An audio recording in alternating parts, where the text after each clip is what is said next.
Bonjour, bonjour chers amis. Alors ce matin, j'ai pris un petit temps à l'avance, voilà, pour discuter avec vous d'un sujet assez poignant. Donc j'allais bosser là, j'ai dit, j'arrive d'abord, je prends ce moment et voilà, avant de commencer ma journée, parce que c'est un sujet pas moins important que les thèmes sur l'immigration et l'intégration en Italie, voilà. Donc, je vais aller tout droit au but. Vous savez, on dit souvent que l'amour est le sentiment le plus fort qui existe dans ce monde. Voilà. Mais je me suis souvent posé une question parce que depuis que je suis arrivée en Europe, j'ai fait une remarque. Vous entendez des filles dire, par exemple, non, ce gars me drague, je ne veux pas parce que j'ai mon copain en Afrique. Je l'ai laissé en Afrique et je sais que je vais le rejoindre un jour ou alors il aura son temps, il prendra de son temps, mais il viendra me rejoindre ici un jour. Vous n'avez pas tout à fait tort, mes chéris, parce que c'est normal. C'est normal la fidélité, c'est normal, c'est normal de respecter, voilà, les termes d'un certain type d'alliance, parce que ça, c'est une sorte d'alliance. Là, on est bien d'accord. Mais soyons quand même réalistes. De nos jours, nous sommes au 21e siècle. Toi, ma chérie, tu penses réellement que ce gars que tu as laissé en Afrique, qui t'a vu partir, c'est-à-dire vous vous êtes amourachés, vous vous êtes aimés, vous vous êtes fait des promesses, peut-être que vous devriez même vous fiancer, peut-être que vous vous êtes même dit que vous devriez vous marier, mais ce n'est pas qu'il est allé faire le toc-toc chez tes parents. Là, on est bien d'accord, il ne l'a pas fait. Tu arrives en Europe, au lieu de te concentrer sur ta vie et sur ceux qui pourraient être de potentiels fiancés, tu continues à avoir une vision rétrospective. C'est-à-dire, tu regardes en arrière et tu espères. On ne refuse pas qu'on peut espérer, mais il faut être réaliste dans la vie. Parce que du moment où tu prends le vol pour partir, ce gars-là, que tu le veuilles ou non, dans sa tête, il est bloqué que cette fille, elle va, sûrement elle se fera draguer, parce que tu n'es pas un morceau de bois et il n'y a pas de vilaine femme en tant que telle, non. Il n'y a pas de vilaine femme de nos jours.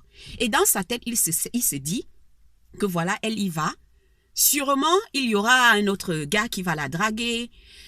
Peut-être, elle se fera également courtiser par des blancs. Elle va connaître des blancs parce que ça, c'est la mentalité qu'on a en Europe, en Afrique déjà, que l'Europe est mieux que l'Afrique, est meilleure que l'Afrique. Donc, dans sa tête, il se dit, si elle va dans un continent qui est meilleur que cette Afrique, forcément, il y aura quelque chose qui risque de bouger, non? Qui risque de changer dans notre relation.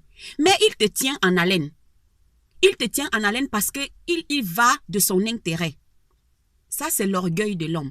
Il y va de son intérêt de ne pas te faire croire que votre relation est terminée. Mais entre-temps, ma chérie, ce n'est pas qu'il reste là à t'attendre. Il ne reste pas là à t'attendre. Même si tu es Miss Univers, il ne reste pas là à attendre parce que s'il trouve mieux là-bas, il va te barrer. Et il va prendre celle qui est là-bas parce que là au moins il sait qu'il a la main mise sur elle. Sur place, il peut la gérer. Sur place, il peut la contrôler. Sur place, il peut la forger parce que... Et ce n'est pas mauvais parce que tu ne peux pas épouser une femme que tu ne connais pas.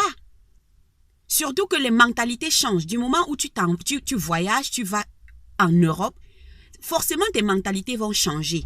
C'est-à-dire pour un homme même qui est sûr de lui-même, il ne pourra pas, sauf si vraiment il était lui aussi en train de faire les cours pendant que toi tu partais, peut-être il a échoué et qu'il devrait venir l'année qui suit. Là, ça se comprend.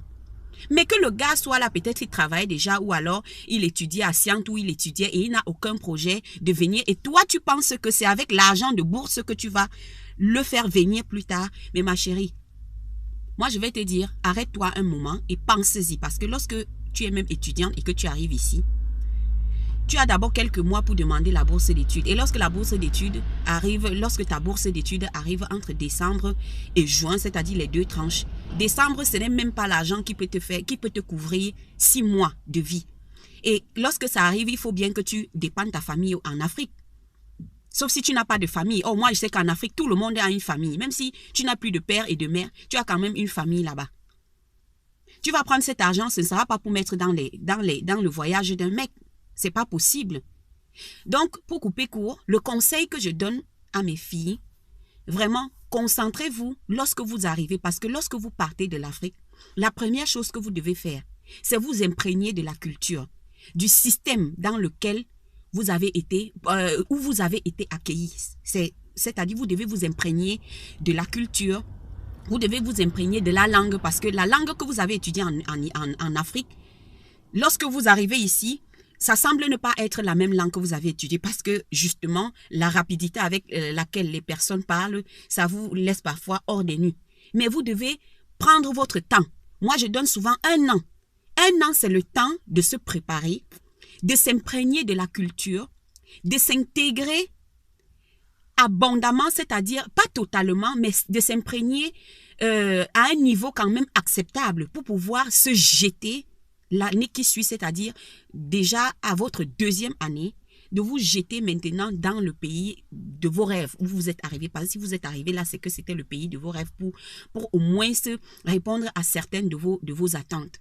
Donc, vous avez 1 an pour maîtriser la langue. Vous avez 1 an pour comprendre la culture, comment est-ce que les gens se rapportent avec les cultures, avec des personnes qui proviennent des autres cultures et surtout encore avec des extra-communautaires.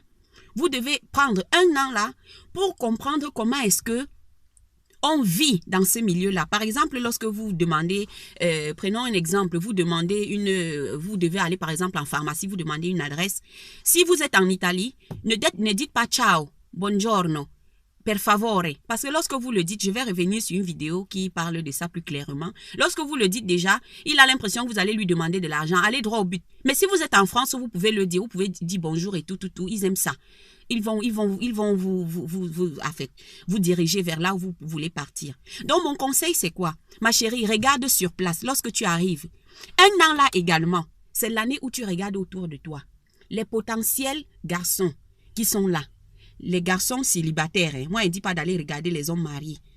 Les potentiels garçons qui sont là, ce sont tes potentiels fiancés, ce sont tes potentiels compagnons.